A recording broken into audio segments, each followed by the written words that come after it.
ওরে আইজ আমার বান্ধব কেউ নাই, দয়াল গুরু বিহনে।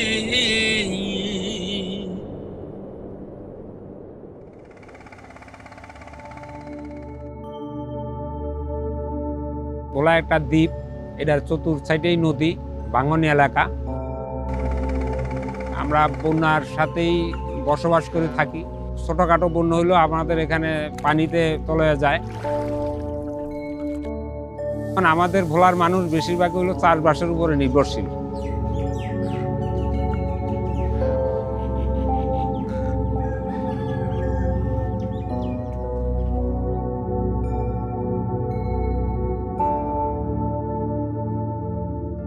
এই যে বড় নদীটা, এই নদীটা দেখতেছেন, এটার নাম কালীগঙ্গা। এটা বোরহানুদ্দিনের অংশে 14 কিলোমিটার। আর এই যে মুখটা দেখা যাচ্ছে একটা শাখা খাল, মান্দারতলী শাখা খাল বলে। এই শাখা খালটার দৈর্ঘ্য প্রায় 2 কিলোমিটার। অন্তত 2.5 থেকে 3,000 হেক্টর কৃষি জমি। এই 6টা মাঠের বর্ষার অতিরিক্ত পানি নিষ্কাশিত হয়।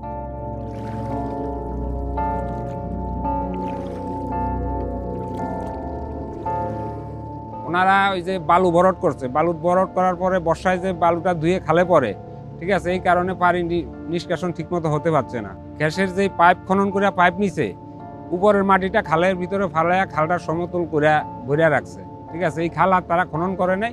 এই 6টা মাঠেই কিন্তু আমার জলাবদ্ধতা তৈরি হয়। প্রতি বছর আমন মৌসুমে আমন ধান ক্ষতিগ্রস্ত হয় এবং সরাসরি যারা বসবাস করেন এরকম সংখ্যা অন্তত 1,500-এর উপরে পরিবার যারা জলাবদ্ধতার শিকার হন বর্ষাকালে। এই কারণটা শুধুমাত্র এই শাখা খালটা ভরাট হয়ে যাওয়া।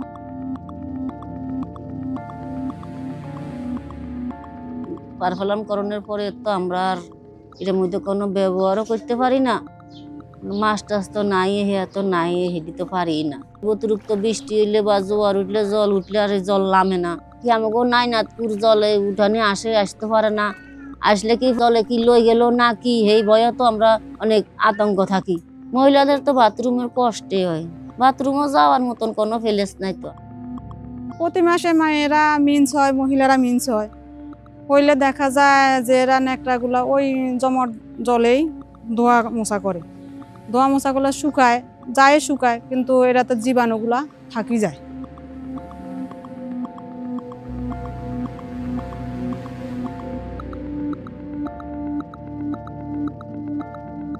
খালি লতা মরিয়ে যায়। এই বয় ঠিক হয়, ঠিক হয়ে আবার কদিন পর আবার মরা আরম্ভ করে। সম্ভবত ওরা কেমিক্যালের জল টল ঢালে যে এইদিকে, এই জলেই মারিয়ে এটাই না। ধান টানো তো হয় না, খেত তো হয় না।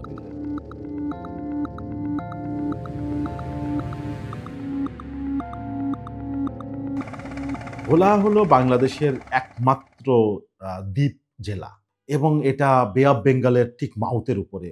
দেখবেন যে ওখানকার মানুষ যারা আছে তাদের জমির পরিমাণ 5 শতক, 2 শতক, 7 শতক, 10 শতক। খুব সামান্য কিছু মানুষ তাদের 1 একর জমি।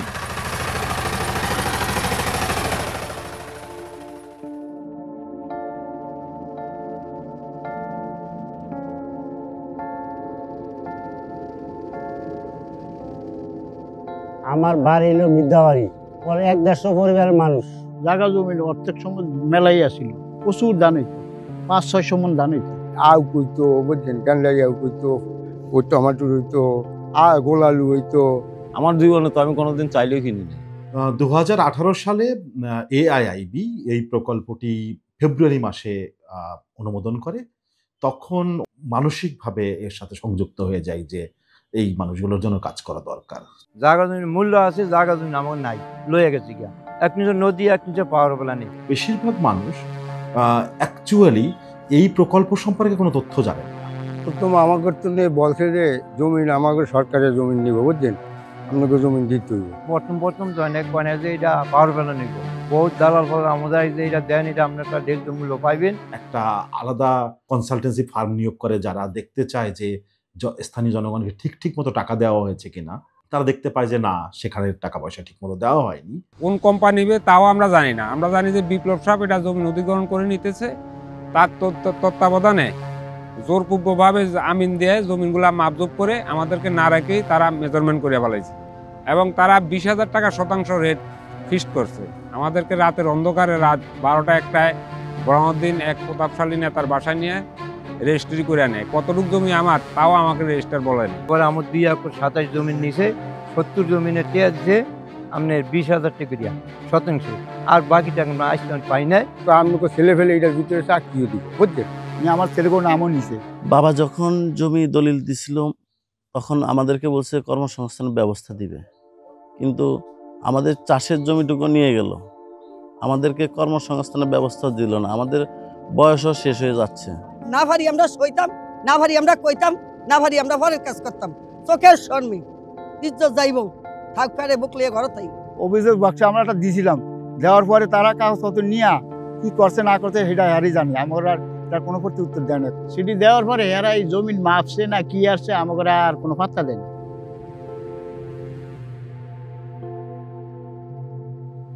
যেভাবে জমি দখল করা হয় সেটা সম্পূর্ণভাবে বেআইনি উপায়। ব্যক্তিগতভাবে জমি ব্যক্তি কিনে নিয়েছে অন্য ব্যক্তির কাছ থেকে, যেটা আইনে বৈধ, কিন্তু সেই জমি বিক্রি করে দেওয়া হয়েছে একটা কোম্পানির কাছে, যেটা আইনে অবৈধ। যদি কোনো কোম্পানি কোনো ব্যক্তির জমি কেনে তাহলে বাজার মূল্যের 3 গুণের বেশি দাম দেওয়ার কথা। ফলে প্রত্যেক মানুষ এখানে যে 2 গুণ বেশি টাকা পেতেন তা থেকে ডেপ্রাইভড হয়েছেন। 185-186 খুঁতান থেকে 3% জমিন আমার কাছ থেকে রেজিস্ট্রি করে আনিছে, কিন্তু আমার 35% জমিন তারা জোরপূর্বকভাবে ওটার বাউন্ডারির ভিতরে অমীমাংসিত রয়ে গেছে, সেটার আমি কোনো বেনিফিট পাই নাই। আমরা কমপ্লেইনটা প্রথম ফাইল করলাম April 8, 2022। Project affected peoples mechanism policy অনুযায়ী আর্টিকেল 5.1.8 এ গুড ফেথ এফার্টসে উই ওয়ার ডিমড ইনএলিজিবল। আমরা ইনএলিজিবিলিটির ডিসিশন পেলাম 10 মাস 29 দিন পরে, যেখানে পলিসি বলছে 35 দিনের বেশি হওয়ার কথা না। একটাই টেকনিক্যাল প্রশ্ন করলো, did any of the affected community raise the concerns to AIIB headquarters before the complaint was filed? Borhanuddin উপজেলার কৃষক এবং প্রান্ত সীমার পর্যায়ের মানুষকে এক্সপেক্ট করা হচ্ছে তারা AIIB হেডকোয়ার্টার বেইজিংয়ে কথা তুলবে, তাও প্যান্ডেমিক লকডাউন 2020-2021 এর সময়। এটা কি সম্ভব?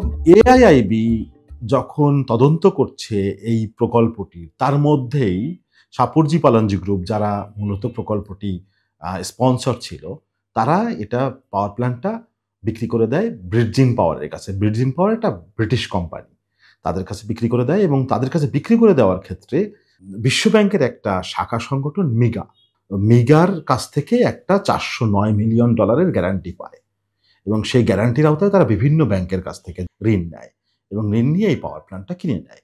যখন কোনো বড় উন্নয়ন প্রকল্প হয় সেখানে তাদের গ্রান্টার প্রয়োজন হয়। এই যে মিগা আর নামের এই প্রতিষ্ঠানটি, তারা এই কমিউনিটির সাথে কোনো মিটিং করেনি, কমিউনিটির কোনো মতামত নেননি, এলাকার যে প্রাকৃতিক পরিবেশ সেই সম্পর্কে তারা কোনো তোয়াক্কা না করে তারা এই প্রকল্পের গ্রান্টার হয়ে গেলেন। বিশ্ব ব্যাংকে যেন টাকাটা দিল, আমাকে জমিন হইলো আমাকে, মালিক হইলো আমরা, তখন আমাকে টাকাটা এত ছাড়লো, হেরা যে আমাকে টাকাটা দিল না দিল, হেরা যেন কোনো খোঁজ খবর নিল না। In June 2022, MIGA issued guarantees of up to 407 million for the acquisition and the refinancing of the Nutan Vidyut Bangladesh Limited, which owns and operates the Bola 2 gas-fired power plant. This guarantee protects the equity investment of Actis from the risk of breach of contract and arbitral award default for up to 20 years. MIGA also issued guarantees to the non-shareholder loans of Mizuho Bank, DBS, and the Singapore branches of the Bank of China Limited, ING, SMBC, and Societe Generale against the risks of war and civil disturbance and transfer risk restrictions for up to 18 years. If MIGA pays claims to Bola 2's investors, then it has the option to ask the government of Bangladesh to reimburse that amount to recoup its expenses. AIIB environmental social issues er 4 jon কাজ করে। There's probably 60 projects in 60 countries right now. And what do these 4 people do? তার মধ্যে যেই ভদ্রলোক social specialist ছিল for Bhola, he quits his job. So social স্পেশালিস্টই তো নাই, আপনার ল্যান্ড অ্যাকুইজিশন দেখবো কি লাইভলিহুড দেখবো? আমাদের তেঁতুলিয়ার পানি হচ্ছে মিঠা পানি, মিঠা পানির মাছ হচ্ছে খুব সুস্বাদ। এখানে মাছ পাওয়া যেত, সব কিছু পাওয়া যেত। এখন যন্ত্র পাওয়ার ফেলানটা হয়ে গেল, তখন আমাকে এখানের মানুষের রিজিক বহুত কমে গেল। বড় নদীর তোন মাছ ছোট নদী তোড়ে ডিম বাচ্চা দেওয়ানোর জন্য ওখান গাইয়ে দেখে এখানে হামলা চলে, হামলা কি বিষাক্ত পানি, এখানে আর থাকে না, চলে যায়। খুব দ্রুতই যেটা শুরু হবে এবং ইতিমধ্যে দেখা যাচ্ছে তা হলো এই যে পাওয়ার প্ল্যান্ট থেকে যে অতিরিক্ত তাপমাত্রার জল নিষ্কাশন করা হচ্ছে দেহুলার খালে, মাইক্রো অর্গানিজমগুলো জন্ম নেবে না, ফলে মাছ আর ব্রিডিং করবে না ওখানে। এখন ওই এখানে নাই দেখতে বড় নদী চলে যায়, বড় নদী যাই আল্লাহ যাই মিলাই এই জাদু বাচ্চা খাইয়া বাঁচি। আবার ওই পাশে বলে আবার ওখান গিয়া পরগ্রাম নিতে আসে বহানোর জন্য, এলে তার এই নদীর কিছুই থাকবে না, একটা পোকও থাকবে না। দ্বিতীয়ত হলো যে এখান থেকে যে নির্গত হওয়া ধোঁয়া, সে কারণে মানুষ বক্ষব্যাধিতে ভুগবে খুব বেশি। আরেকটা বড় জায়গা হলো প্রজনন স্বাস্থ্য, নারীরা স্পেশালি প্রজনন ক্ষমতা কমে যাবে তাদের। রাজাহাঁসটা ধরেন ডিম পারে ঠিকই, বসে ঠিকই, আইয়া পানিতে গা গোসল দিয়ে যে আবার তলপেটে যেই পানিটা থাকে ওই পানিটা ডিমে লাগলেই ডিম বাদ, আর ফোটে না।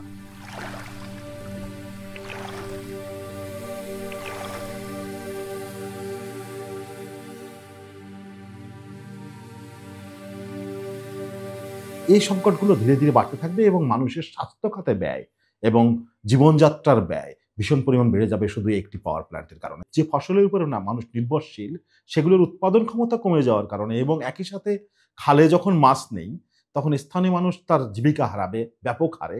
কিছু পরিবার চলে গেছে এই অঞ্চল থেকে এবং আরো পরিবার এই অঞ্চল থেকে আস্তে আস্তে বিতাড়িত হবে। ওরে দয়াল ডুবু ডুবু তরি আমি কেমনে ধরি পারি, আমার হালের বইটা খাইলো রে গুনে, দয়াল গুরু বিহনে। ওরে আর আমার বান্ধব কেউ নাই, নাই রে মজিব বাবা তুমি বিহনে।